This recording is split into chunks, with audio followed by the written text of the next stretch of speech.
오늘 여러분과 함께 깨어진 향유병, 채워진 믿음이라는 제목으로 하나님의 말씀 나눌까 합니다. 오늘은 사순절 5번째 주일입니다. 사순절은 사순 40일을 십자가와 부활을 준비하며 지내는 기간으로 우리가 정하여 말씀을 묵상하는 기간으로 삼고 있습니다. 특별히 오늘 말씀은 예루살렘 입성 후에 셋째 날에 해당하는 일인데, 예수님께서 베다니에서 식사하실 때 벌어진 한 사건을 소개하고 있습니다. 오늘 말씀은 요한복음 12장과 마태복음 12장 26장의 이야기를 좀 같이 섞어서 이야기를 드리면, 예수님께서 베다니 문둥이 시몬의 집에서 모여서 식사를 했습니다. 잔치가 열렸거든요. 나사로도 그 자리에 있었습니다. 그 자리에 마리아가 비싼 향유, 곧 정품 나드 한 그릇을 가져다가 예수님의 머리에 붓기도 하고 그리고 발에 부었습니다. 요한복음에 보면 발에 붓고 그녀의 머리털로 그 발을 닦았다라고 얘기를 합니다. 그리고 그 온 방 안에 향기가 퍼졌습니다. 오늘 이 사건을 통해서 우리가 예수님의 십자가 사건을 앞두고 우리가 기억해야 될 것이 있습니다. 혹은 우리가 이 사건을 바라보면서 제자들이 이야기했던 것, 왜 그것을 낭비하느냐라고 했었던 우리의 생각도 있을 것 같아 우리의 시각을 좀 보정하려고 합니다. 이 사건을 통해서 우리 기억해야 될 것 첫 번째는 값진 사랑의 가치와 희생입니다. 마리아가 예수님께 부은 향유는 향이 나는 기름입니다. 성경에는 순전한 나드라고 얘기를 했는데, 이 나드는 식물 스파이크 나드라고 하는 히말라야 고산지방, 그러니 인도의 북부와 네팔 지역에서 자라는 식물의 뿌리에서 추출한 그런 기름입니다. 식물성 기름이면서 이것을 처리하는 과정이 굉장히 복잡하고 어렵기 때문에 그만큼 가치가 있었고 비쌌습니다. 마가복음에 따르면 이 향유는 300데나리온이나 됐대요. 한 데나리온은 일반 노동자의 하루 품삯이었으니 300데나리온은 일반 노동자의 1년치 연봉에 해당되는 겁니다. 그러면 대강 어느 정도 값이 나오겠지요. 이 나드는 굉장히 귀한 것으로 주로 어떤 때는 자기 딸이 시집 갈 때 결혼 미천으로 해주는 것이었고, 급할 때 이것을 팔면 고급 향유이기 때문에 제대로 된 값을 치를 수 있기 때문에 딸의 시집 지참물로도 주어진 것입니다. 지금으로 따지면 왕족이나 제사장들이 주로 사용을 했습니다.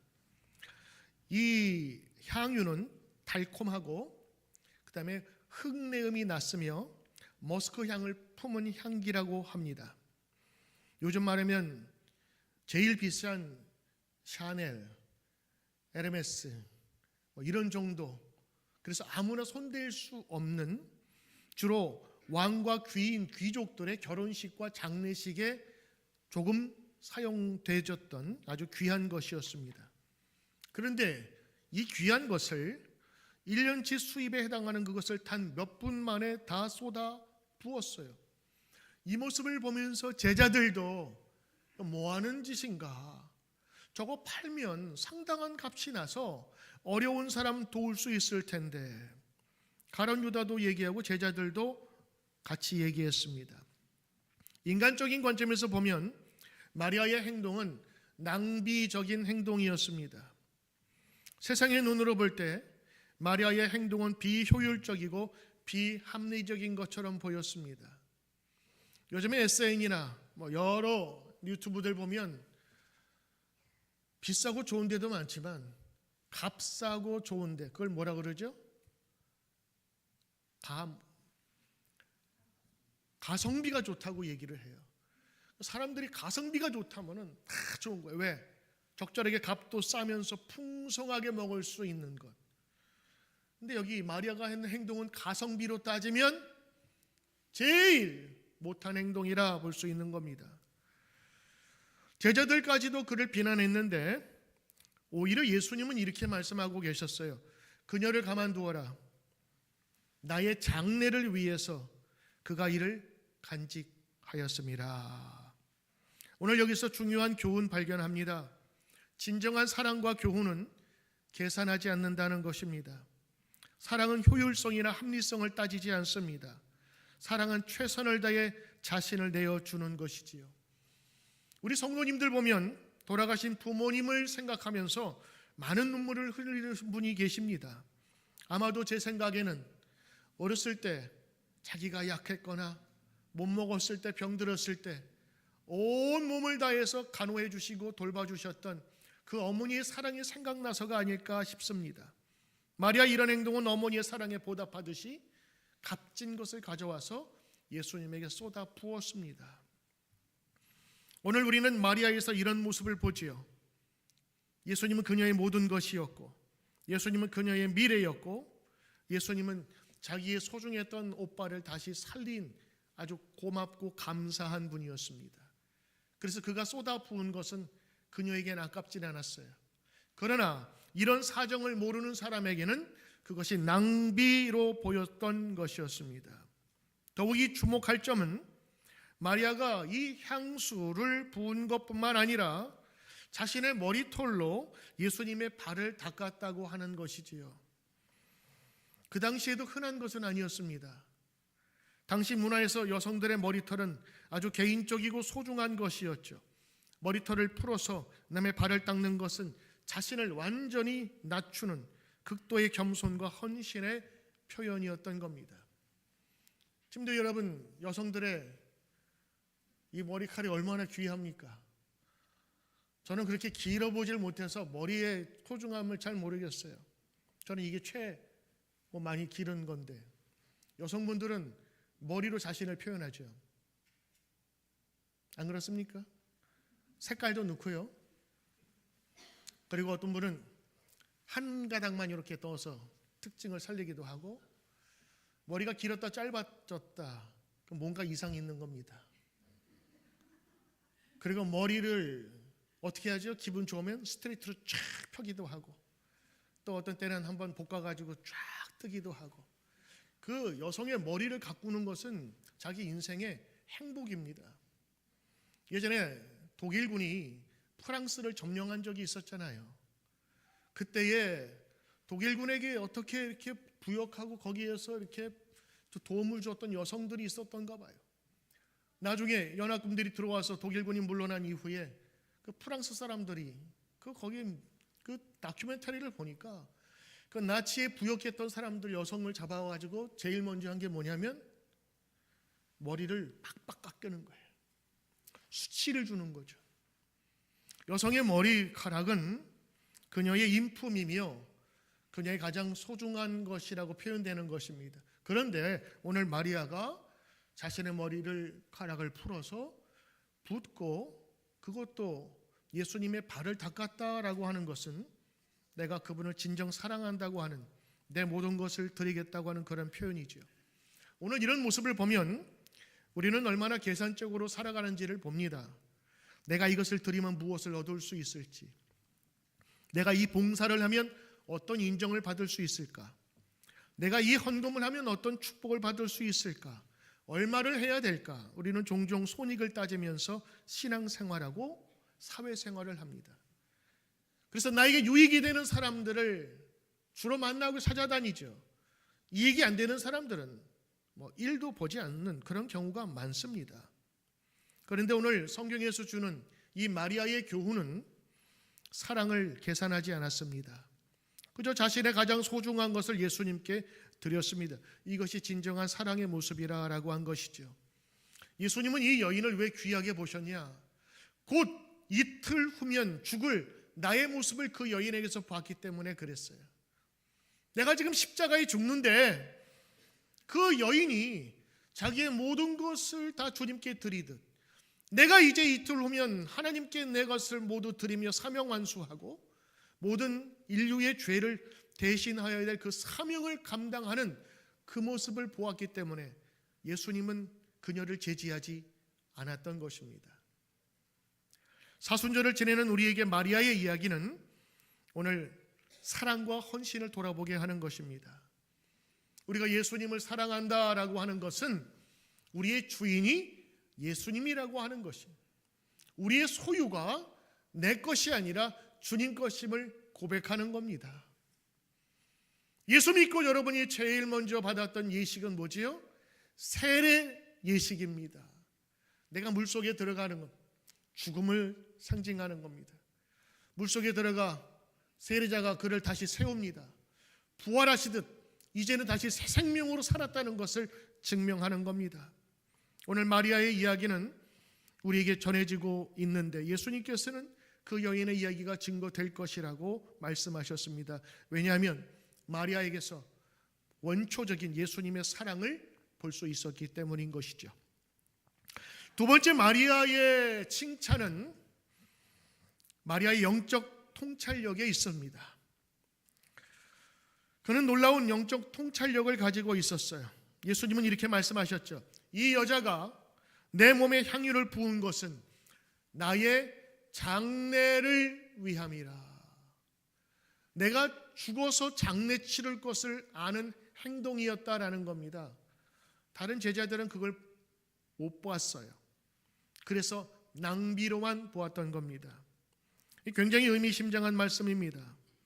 제자들조차도 보지 못했던 예수님의 십자가의 죽음과 부활을 이 여인은 보고 준비한 거예요. 예수님의 임박한 죽임을 영적으로 감지하고 있었던 것이죠. 어느 성도님의 이야기가 생각이 나는데 그분은 갑자기 자녀들을 모두 불러 모아서 유언과 같은 말씀을 하시고 평소보다 더 열심히 성경 읽고 기도하셨습니다. 무슨 일일까 자녀들은 궁금해했죠. 그로부터 일주일 후에 아무런 병환 없이 평안히 잠자듯 소천하셨다고 합니다. 그분은 자신의 갈 때를 알았던 거죠. 어떤 사람에게는 이런 영적인 민감함이 있습니다. 내가 갈 때가 되었구나. 오늘 마리아에게는 그런 영적인 민감함과 디테일이 있었던 겁니다. 그래서 예수님이 이 식탁 후에 곧 돌아가실 것을, 십자가에 죽을 것을 알고 자기의 소중한 것을 드렸던 거죠.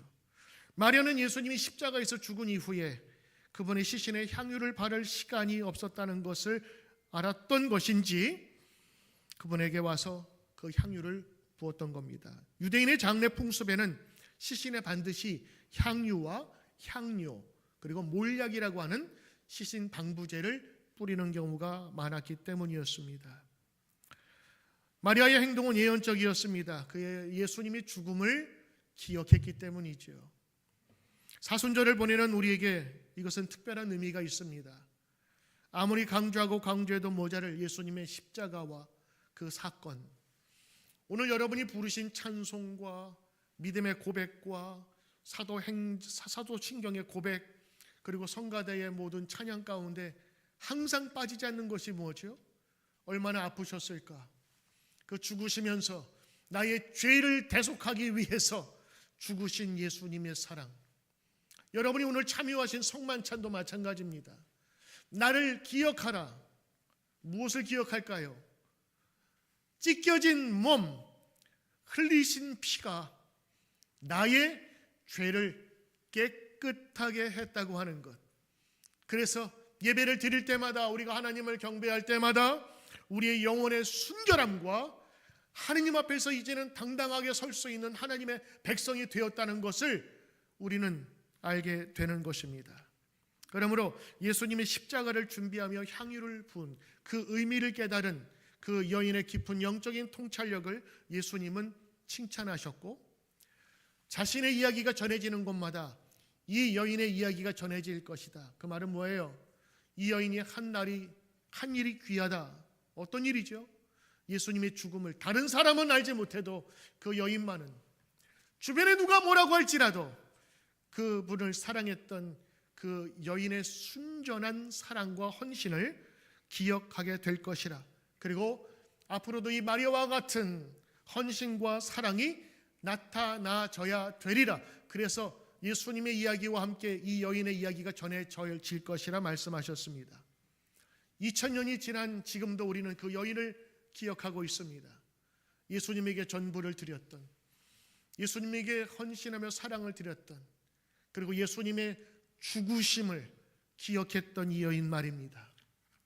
오늘 우리가 참된 크리스찬이라면 예수님의 죽음을 늘 기억해야 하는 것이지요. 그 죽음은 슬픈 죽음이 아니라 승리를 위한 죽음이었고, 나를 위한 죽음이었고, 나의 죄를 씻기 위한 죽음이었다라고 하는 겁니다. 그래서 그 죽음이 소중해서 우리 많은 크리스찬들은 십자가 목걸이를 달고 다니는 거죠. 이뻐서가 아니라 십자가는 죽음의 상징인데 그 죽음이 나를 살리셨다고 하는 겁니다. 마리아의 정신이었죠. 세 번째, 예수님이 기억하신 이 헌신과 기억이었습니다. 예수님은 그 여인을 기억하셨어요. 오늘 성만 찬양을 할 때 나를 기억하라 라고 하신 예수님은 이 여인을 기억하셨습니다. 예수님을 향한 진정한 헌신이 들어져 있었기 때문이지요. 우리가 봉사하고 섬기고 신앙생활할 때도 마리아와 같은 모습이 필요할 것입니다. 계산하여 산 것이 아니라 순전한 하나님의 사랑을 예수님을 통해서 우리는 얻었기 때문입니다. 내가 진실로 진실로 이르노니 온 천하에 어디서든지 이 복음이 전파되는 곳에서는 이 여자가 행한 일도 말하여 그를 기억하리라 하시니라. 예수님의 말씀인 것이지요. 이 약속은 오늘까지 이어져서 2000년이 지난 이후에도 오늘 저와 여러분은 이 여인의 이름을 기억하고 있는 것입니다. 그녀의 헌신은 시간과 공간을 초월하여 우리에게 영향을 미치고 있죠. 하나는 예수님의 죽음을 기억하며 그분에게 가까이 갔던 것이고, 첫 번째는 다른 사람의 어떤 소리라 할지라도 내가 주님 사랑하는 것은 내 온 마음 드리길 원합니다 하는 그녀의 마음 자세 말입니다. 여러분, 오늘 이 여인을 바라보면서 우리는 무엇을 기억해야 할까요? 예수님은 우리 성만찬을 통해서 기념하라라고 말씀하셨습니다. 기념하라, 기억하라, remember me, 나를 잊지 말라라고 하신 것이지요. 이 기억은 단순한 회상이 아닙니다. 성경적 의미에서 이 기억은, 성경에서 나오는 이 기억은 과거의 사건을 현재로 가져와서 그 의미를 새롭게 하는 것입니다.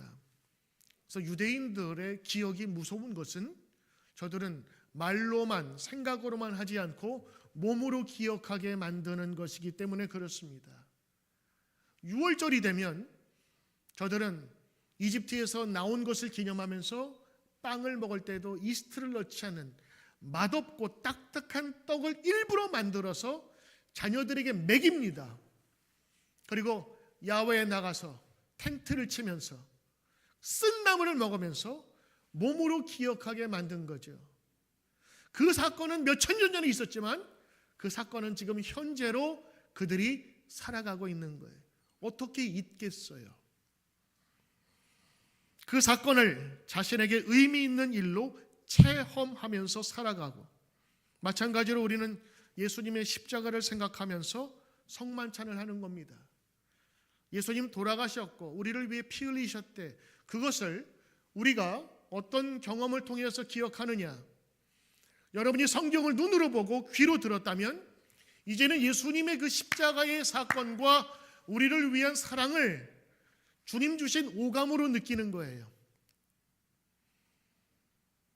말씀을 통해서 여러분들이 귀로 들었다면 이제는 여러분 입으로 경험하는 겁니다. 우리 집사님이 성만찬을 늘 준비하는 우리 팀들이 있어요. 아침에 먼저 기도하고 준비합니다. 우리를 통해서 예수님의 살과 피가 증거되게 하소서. 저는 입으로 설교하지만 그분은 이것을 준비하면서 설교하시는 거예요. 여러분 아침에 떡을 뗄 때도 제가 이렇게 들지 않습니까? 그래서 제가 가급적이면 뗄 수 있는 떡을 달라고 해서 큰 떡을 여러분에게 보이는 거예요. 이건 시각적인 거죠. 여러분이 와셔서 직접 먹습니다. 미각이지요. 그리고 향기를 느낍니다. 그리고 제가 다른 교회에서는 안 하는 특별한 하나 행동이 있는데, 포도주를 따를 때 어떻게 하냐면 잔에다 대고 일부러 따릅니다. 왜냐하면 2000년 전에 들었던 그 예수님의 그 소리를 여러분 들으시라고. 아세요? 아시냐고? 그 디테일을 아시냐고? 처음에 이게 따르는데 소리가 안 나는 거예요. 왜? 포도주가 끈적끈적하니까. 그래가지고 집사님 좀 어떻게 해봐요 그랬더니 물을 어떻게 섞어가지고 이제 부으면 뽀동뽀동 소리가 나게. 저는 그 10초의 기간이 굉장히 저는 중요하다고 생각해요. 그 소리를 들으면서 우리는 2000년 전으로 들어갈 수 있거든요.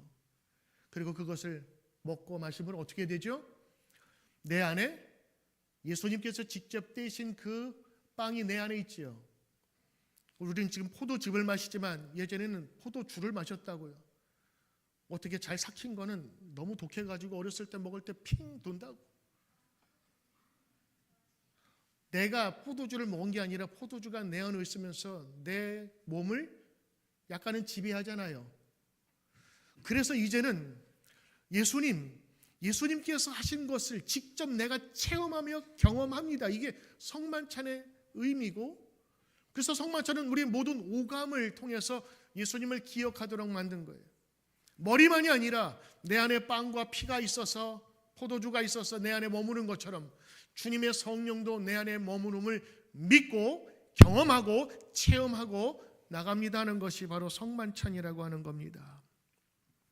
사순절을 보내는 우리에게 이 성만찬뿐만 아니라 이 마리아의 행동은 대단한 도전이 됩니다. 왜냐하면 우리가 모든 섬김에 예수님을 대접하는 마음으로 해야 하기 때문인 거예요. 저는 여러분이 어떤 봉사를 하든 어떤 참여를 하든 마리아와 같은 모습으로 참여하기를 원합니다. 우리의 재능과 재물과 열정과 우리의 삶의 모든 것들을 주님께 드릴 수 있는 방법으로 십자가를 섬기는 것이지요. 저는 여러분에게 말씀을 준비하며 오늘 예수님을 증거하는 것이고, 어떤 분들은 아침에 주보를 한 장씩 접으면서 예수님에게 드려지듯, 여러분에게 나눠주면서 예수님에게 드려지듯, 사람이 아니라 어떤 분들은 이번 주에 식탁을 준비하면서 하나하나 칼질을 할 때마다 내가 예수님을 대접하듯, 대통령에게 음식을 대접하는 청와대에 혹은 백악관의 셰프들은 어떤 마음으로 준비할까요? 대강 쓸까요? 요리에도 순서 있게, 규격 있게, 그리고 아름다운 모양으로, 최고의 모양으로 대접하길 원할 겁니다. 그분이 드시든 드시지 않든 간에 세계 최고의 정상들이 모이는 식탁에 함부로 대하지는 않을 겁니다. 그러니까 우리는 그런 식탁을 준비하는 거예요. 그리고 여러분들은 예수님과 함께 식사하는 거죠. 왜냐하면 예수님께 하듯 준비했기 때문에 그렇습니다. 여성교회 일, 남성교회 일도 마찬가지입니다. 하찮은 것이 없습니다. 작은 것에 소중히 여기며 하나님께 드리고 하나님께 모든 것을 드리는 이 마리아는 칭찬받기에 합당합니다. 오늘도 이 사건은 우리에게 중요한 교훈을 우리에게 주지요. 예수님 사랑하되 계산이 아니라 전부를 드릴 마음으로, 그리고 우리가 어떤 일을 하든 예수님을 섬기는 마음으로 해야 된다고 하는 것입니다. 마리아는 가장 값진 것을 주님께 주저없이 드렸지 않습니까? 우리도 우리의 가장 귀한 것을 예수님께 드릴 수 있나요? 귀한 향유병은 비워졌습니다. 향유병은 깨어졌지만 그러나 마리아의 믿음은 채워지고 세워졌습니다. 향유병이 비워진 것이 아니라 예수의 십자가의 영광으로 채워진 것입니다. 예수님은 그거 보신 거죠. 향유병은 또 구할 수 있으나 예수의 죽음은 두 번 있을 수 없다고 하는 것입니다. 예수님은 십자가에 돌아가심으로 우리의 죄를 용서해 주신다고 하셨습니다. 우리의 허물을 깨끗게 해주신다고 하셨습니다. 그리고 자신을 내어주어 생명을 우리에게 내어 주셨습니다. 콩팥이 망가져서 늘 피를 갈아야만 했던, 일주일에 3, 4일을 고민하고 괴롭게 했던 어떤 사람이 자기 친한 지인으로 자기에게 맞는 콩팥을 기증받았다 합시다. 이제는 병원에 가서 투석할 필요도 없는 자유함을 얻게 되었다고 칩시다. 얼마나 고맙겠어요. 그런데 예수님은 콩팥이 아니라 심장을 내어주셨다고요. 그런 의미에서 이 마리아의 헌신은 예수님의 그 십자가와는 비교가 할 수 없지요. 그러나 최소한의 그 모습이랄지라도 마리아는 최선을 드렸던 것입니다. 특별히 오늘 2부 때는 찬양을 하지 않았는데 1부 때는 성가대 찬양 대신에 값비싼 향유를 드린 찬송을 했어요. 값비싼 향유를 주께 드린 막달라 마리아 본받아서. 그 찬송의 주제는 이러한 것이었습니다. 값비싼 향유를 드린 마리아처럼 살기를 원합니다. 그리고 2절부터 가사는 이렇습니다. 연약한 자에게 힘을 주고 어두운 세상에 빛을 비춰 성실과 인내로 내 형제 자매 이끌리. 3절은 더 깊게 나갑니다. 두려운 마음에 소망을 주게 하시고 슬픔에 쌓인 자에게 위로하게 하시며 길 잃은 자들을 친절히 내가 주님께 이끌리이다. 마리아처럼 살기를 원하는 겁니다. 예수님께서 마리아를 칭찬하셨던 것처럼 은혜 받은 자는 마리아의 모습을 보면서 살기를 원하는 거죠. 마리아는 향유를 드렸지만 그것을 바라보며 묵상한 자는 자신의 온전한 삶을 드리기를 원해서 약한 자에게, 두려운 자에게 소망을 주고 슬픈 자에게 위로하며, 그리고 마지막 인생의 황혼이 깃들어서 내가 주님을 볼 날, 바로 그때가 나의 수고가 끝날 때에 주님 섬기다 평안히 가리이다. 여러분, 마리아는 죽었습니다. 그러나 그 마리아의 행동과 교훈은 아직 우리에게 남아 있습니다. 이제 우리도 유효합니다. 마리아처럼 주님을 섬기다 평안히 가리라. 주님을 섬기는 방법은 머리 풀어 헤치는 것이 아니라 연약한 자들, 두려운 자들, 어둠에 쌓인 자 신방하고 위로하며 그들을 세우고 주님의 분명한 용기를 다시 허락해 주며 예수 믿다가 떨어진 낙심한 자들 다시 주님께로 돌아보며 이 교회로 이끄는 그런 작은 행동 하나가 우리가 마리아와 같이 예수님을 섬기는 것이 되지 않을까요? 저는 여러분에게 마리아처럼 머리 풀라고 하지 않겠습니다.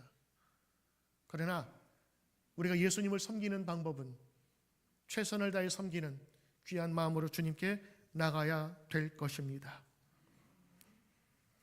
오늘 이 말씀을 통해서 예수님의 사랑과 은혜가 여러분의 인생 속에서 전해지기를 주의 이름으로 축복합니다. 기도하겠습니다. 주